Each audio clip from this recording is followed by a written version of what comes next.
Nuostabus metas, adventas, kaip praeitą sekmadienį kalbėjo daktaras Giedrius Saulytis. Adventus iš lotynų kalbos reiškia Jėzaus atėjimas į žemę. Ir jį pirmasis Jėzaus atėjimas buvo kaip vieno iš mūsų, kaip pasireiškęs mažo kūdikėlio gimimu. Tai antrasis Jėzaus atėjimas, graikiškai paruzija, yra kaip visagalio valdovo, kuris ateina su valdžia ir gale, kuriai kiekvienas kelias nusilenks ir kiekvienas vardas išpažins, kad Jėzus yra viešpats. Ir mes laukiame to Jėzaus sugrįžimo į žemę ir skubiname jį. Apaštalas Jonas, jisai sako, Maranata, Jėzau sugrįžk. Tai skamba kiekvieno iš mūsų širdise.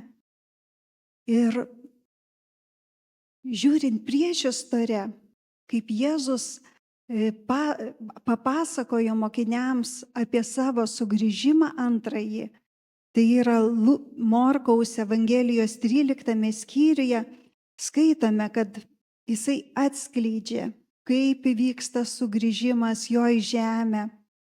Ir visi prisimename, kad Jėzus savo mokiniams atskleidžia ir įspėja, jog niekas nežino tos dienos ir valandos, kad tai tik vieno Dievo žinioje ta paslaptis yra. Bet jis taip pat mus įspėja ruoštis tam, jisai sako, jūs galite matyti ženklus, bet tam, kad matytume ženklus, jis duoda ir paliepimą. Morkaus Evangelija 13 skyrius 37 eilutė. Ką sakau jums, sakau ir visiems. Budėkite. Žodis budėkite yra pasakytas liepiamąja nuosaka. Ir kai girdi Jėzų kalbantį liepiamąją nuosaką, tai supranti, kad tai nėra rekomendacinio pobūdžio patarimas, kurį galėtum pasirinktinai vykdyti arba nevykdyti. Čia mus įspėja nesielgti savo nuožiūrą. Jėzus sako, budėkite. Budėti yra žodis nusakantis veiksmą. Ir man labai susišaukė šita vieta su kita vieta, aprašyta Jono Evangelijoje 6 skyriui 28-29 eilutėje. Situacijoje, kai žmonės klausė Jėzų, tai ką mums daryti, kad vykdytume Dievo darbus? Jie kalba, žmonės klausia, ką apskritai daryti, ką veikti, kaip mums elgtis. O Jėzus atsakė, tai yra Dievo darbas, tikėkite tą, kurį jis siuntė. Taigi tikėjimas yra darbas, yra veiksmas. Ir lyginant tą paliepimą Jėzaus budėkite su kitu paliepimu tikėkite, kyla klausimas, kokie mano konkretūs veiksmai, kuriuos galima būtų apibūdinti kaip budėjimą, apie kurį Jėzus kalba, yra mūsų įprastoje rutinoje. Juk nėra būdinga šiaip atsikėliau ir jau budžiu. Yra rutina, yra pusryčiai, pietus, rengimai, ėjimai į darbą, darbai. Ką Jėzus turi omenyje, sakydamas budėkite? Ir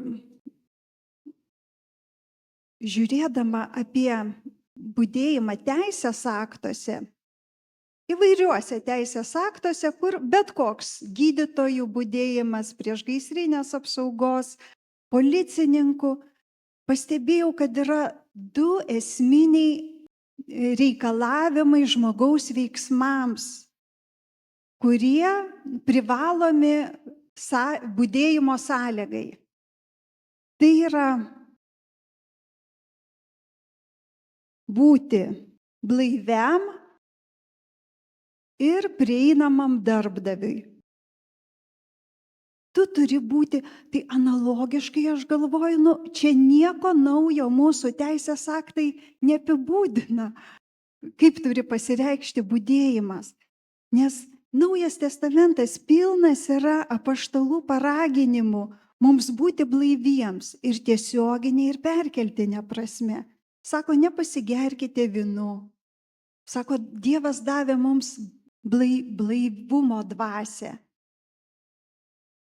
O Senas testamentas apie prieinamumą Dievui kažkaip iškilo Izaijo 29 skyrius, kur Viešpats tarė apie savo tautą. Kadangi ši tauta tik liežuviu tesiartina prie manęs, tik lūpomis tegarbina mane, jos širdis nutolusi nuo manęs. Nes tik žmonių išmoktų įstatymų tesiremia mano garbinimas. Bet Dievas kalba apie tą atitolimą ir parodo požymius, kokie yra mano atitolimo nuo Dievo požymiai. Kai aš lūpomis tegarbinu jį,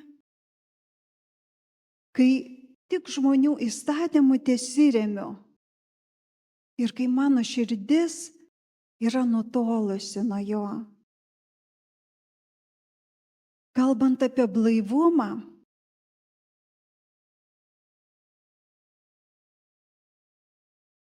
tai reiškia, kad mano sąmonė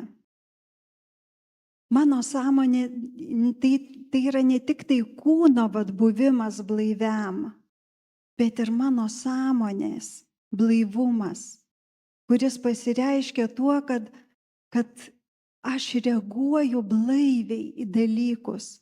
Kasdienoje pas mus iškyla daugybė situacijų.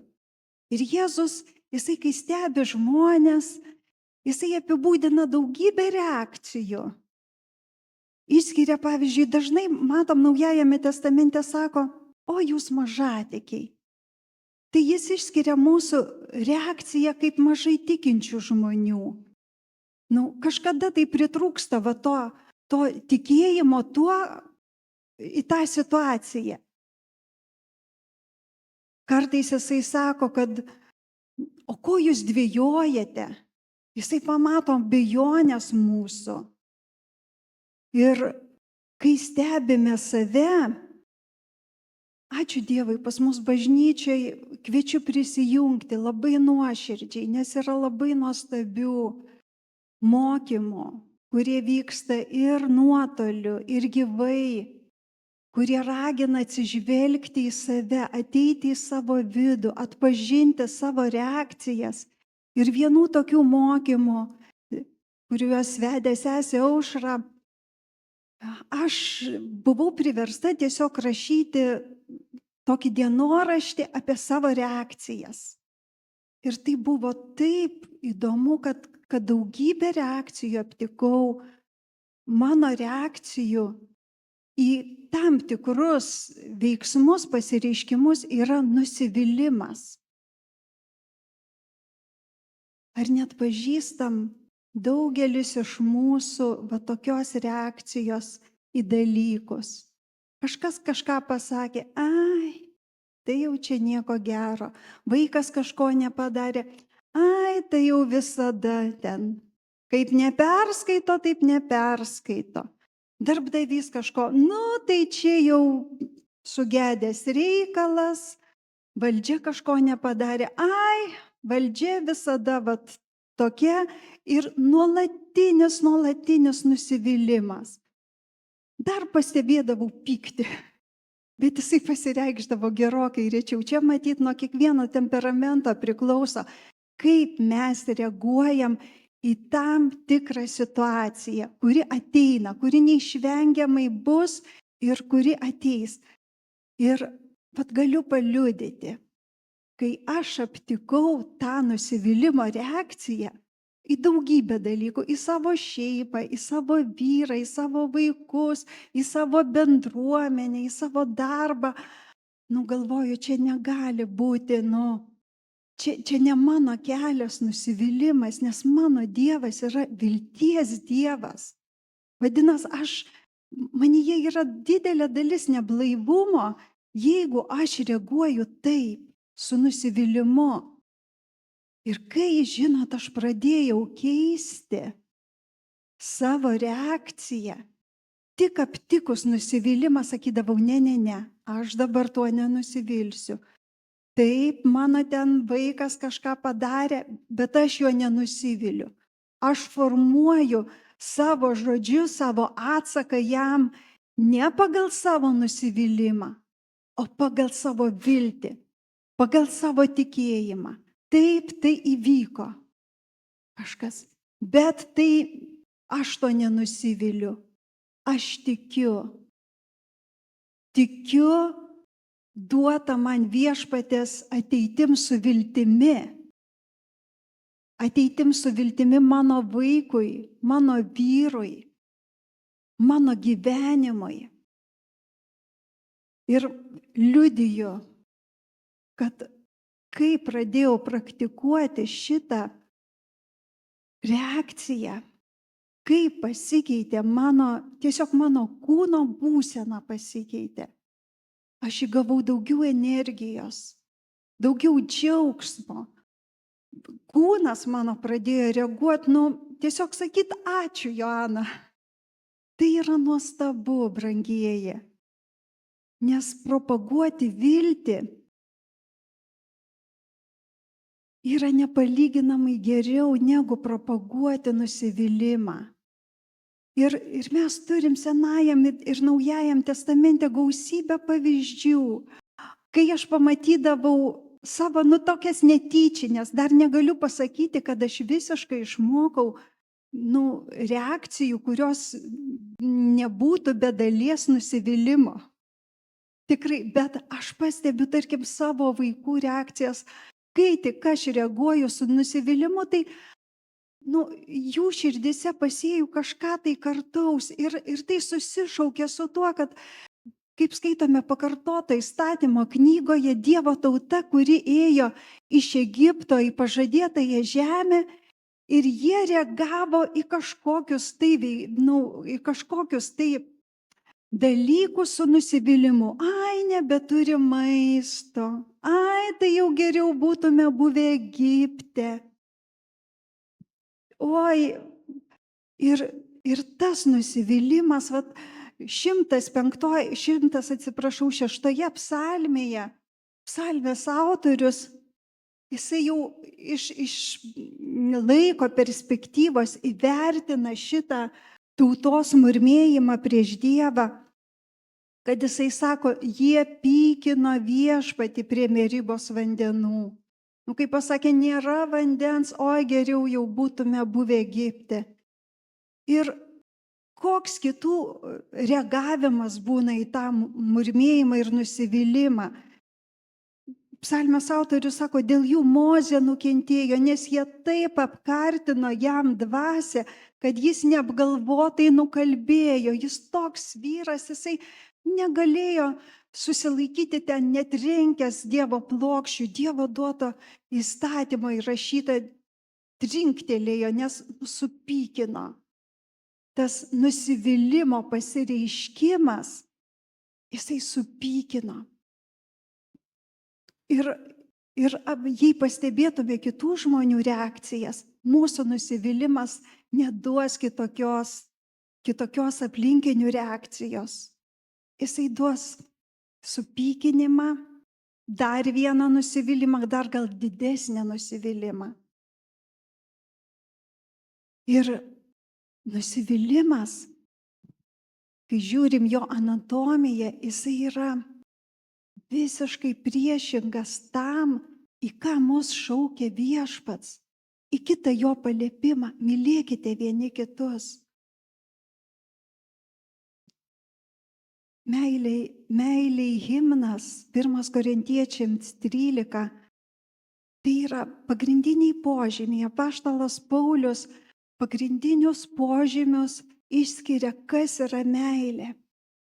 Jisai išskiria pagrindinius mūsų veiksmus ir pagrindinės mūsų reakcijas, kurios reiškia, kad mes jau mylime. Aš paliesiu tik tai dvi. Meilė kantri ir meilė maloninga. Ir kai aš aptinku savyje, kad jau praradau kantrybę, tai vadinasi, galiu diagnozuoti drąsiai, kad meilės manyje šiuo klausimu, šiuo žmogaus atžvilgiu nerasta. Diagnozė - meilės trūkumas.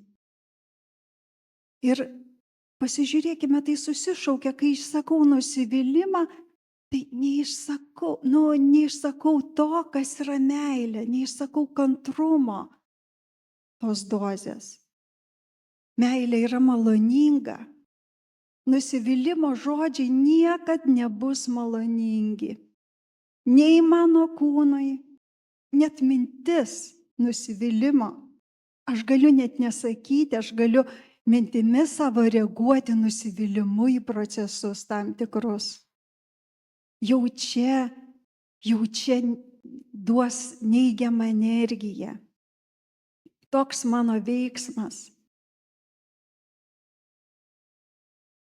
Ir aišku, Viešpats šaukia mus į tą meilę. Tačiau šventas raštas, jisai yra kaip pavyzdys mums. Ir tas izraelitų ėjimas per dykumą, jisai atspindi mūsų gyvenimą, mūsų sielos tėkmę, kaip mes einame Dievo link. Susidurėme ir su tais priešais, kuriuos reikia nugalėti. Ir su alkiu, su daugybė dalykų. Ir taip pat šventasis raštas, jisai nėra tas, kur pasakytų, kad nusivylimo niekada nebus. Psalmininkas, žiūrėkit, jisai klausia, o kur Viešpatie, kodėl tavo išgelbėjimo nematau? Jobas ten tiek skausmo jisai išgyveno, kad ir tikrai buvo nusivylimas jo žodžiuose.